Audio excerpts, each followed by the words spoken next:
Hey, this is Dylan with Repair Spots, and today in this video I'll be showing you how to perform a buyback and what exactly that feature does. So in order to go ahead and do that, we'll just go straight to the new sale page. And then here on the checkout overview, we'll be able to add the customer that's going to be selling us the device. Then we can go down here to this button that says buy on the side. And here we'll be able to put the information for the buyback.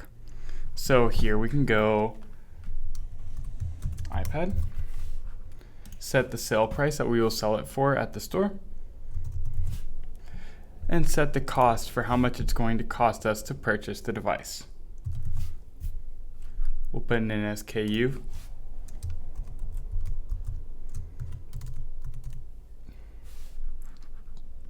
And then we'll put the IMEI or serial number on the bottom here.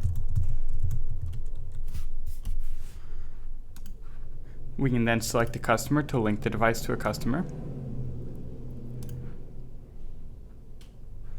We can set it for sale, taxable, and whether or not we are going to be lending this device to a customer. We'll finish, and now we have the cost down here of $75 is the amount due. This is how much we'll be giving the customer.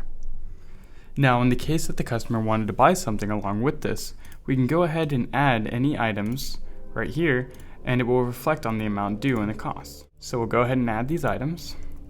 Now, as you can see, the purchase has now been made to a positive sale because we are trading all of these items for his device. We can select the payment method that was given to us by the customer. And there we have it. The checkout was successful. Now we can just go back, go to inventory, go to device management, and here we have our new iPad that we just created.